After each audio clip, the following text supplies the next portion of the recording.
Hello, Fantastic Beasts fans. You know that moment when inspiration hits and you've got a shiny new theory you want to share with everyone, but you can't decide if it's fabulous or go hide your head in shame embarrassing? Well, that just happened to me, but I've decided I'm brave enough to let you all decide. I'm Susan Chapala, Fantastic Secrets Behind Fantastic Beasts, to bring you the clues. Join me and other Fantastic Beast fans here on the Beast Chaser Forum as we uncover the secrets, discover what's coming first, and play along with Rowling's newest game. And make sure you hit the subscribe button as well as the bell notification so you'll be notified when videos post and won't miss out on the next clues. In a new interview, David Yates has confirmed that Rowling said the relationship between Grindelwald and Dumbledore was sexual, which helps give credence to my last video where I theorized that Credence could have been born of their love. I won't go into detail of how here, but see that video linked above for a more complete explanation. Now, we know how Rowling likes to work with parallel stories from the past to the present, such as she did with the Mauraders in Harry Potter.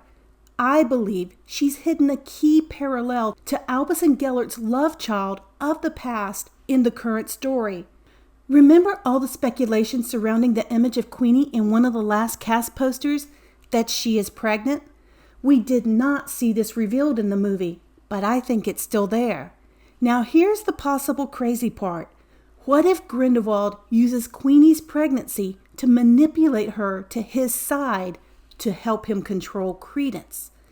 In a discussion I had with Lori Kim, author of Snape, A Definitive Reading, She thought that an unwed pregnancy might be the compelling force behind Queenie's urgent need to marry, even to forcing Jacob's will.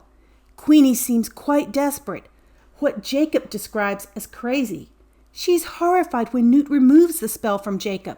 She implores Jacob with how she just wants what everybody else has, to have a family. And then when he still resists, lashes out with how one of them has to be brave. An unwed mother of the time, especially one carrying a child born of an illegal liaison, would face terrible consequences. Bravery would definitely be called for. According to Alison Sudol, in an interview, Queenie is feeling completely alone. Tina has been upset with her over her relationship with Jacob. Newt called her out over the spell she put on Jacob and completely embarrassed her. She and Jacob had a fight, and then she meets up with Grindelwald. Could he have discovered her secret, perhaps using his own legitimacy and her weakened defenses from the tea? Does he know she's an unwed, expectant mother with the father a muggle? One of the deleted scenes took place in a rose garden, one where Grindelwald is shown walking away from Queenie, from where they must have had a talk. Thanks so much to Portus, who found this scene in one of the movie tie-in books and posted it on their recap of all the deleted scenes, which I've linked to in the description below. Is it possible that Grindelwald had a heart-to-heart with Queenie, where he shared the pain and loss of being separated from his only son, who was born an underbeing, perhaps explaining why underbeings are introduced in this film to begin with? Grindelwald assures Queenie he would not have her experience the same torment, saying something like, "I know what it's like to face a future where your child may not be accepted, where you may not be accepted simply because of the nature of the child's birth. I too had a child once who the magical world condemned. Help me change the future for you, Queenie, for you and your child, where you can come out of the shadows and love openly, where your family will be accepted." Thus, Queenie, in desperation, joins Grindelwald to fight for Jacob and her unborn child. In key wording in the amphitheater, Queenie asks Jacob to walk with me, perhaps to reinforce that need to marry. Walk with me down the aisle.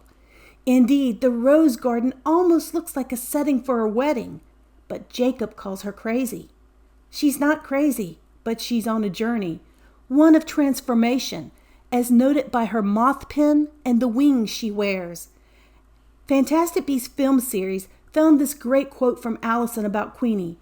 "It's a lovely idea that she and Jacob fall madly in love and they have lots of children.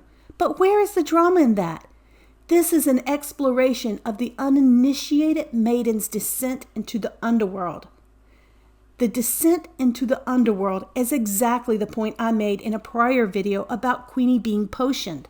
I theorize that Queenie is on a journey into the underworld where she may rescue Jacob. Instead, it seems the journey may be to rescue their love and their child. For Grindelwald, however, Queenie is a powerful tool in his arsenal. He uses her to read Credence's mind at the end before carefully ushering her out of the room. For Queenie, he called Credence a son. For Credence, he called Albus a brother. And either could be true, considering his birth as a result of the blood pact that made them blood brothers. For Queenie, Grindelwald also conveyed a heartfelt story about his summer of love with Albus, one that seems remarkably parallel to her own now endangered relationship, and probably twisted the truth to pit her loyalties against Dumbledore. But why would the filmmakers have cut this scene in the Rose Garden? After all, it would have made Queenie's choice less confusing, more in keeping with her character. I believe it's because it revealed too much about Credence's conception. It would have been like cutting the Thestrals at the end of Goblet of Fire. Too much backstory to explain for a moment of such high drama. They want that exploration of what Credence is for the next film. Before we go, I want to encourage you to join a worldwide fan chat in a few hours, set up and hosted by the Rowling Library. It will be at 5 p.m. EST. See the link here for times in your area. I'll be there, and I'm looking forward to talking all things Fantastic Beasts with you. So, what do you think? Did Grindelwald share information with Queenie that was so explosive it needed to be cut? And do you think we'll see her baby in the next film? Please share your thoughts in the comments. Also, please check out my new fan shop on Amazon for books and Funko Pops and wands and all things Fantastic Beasts.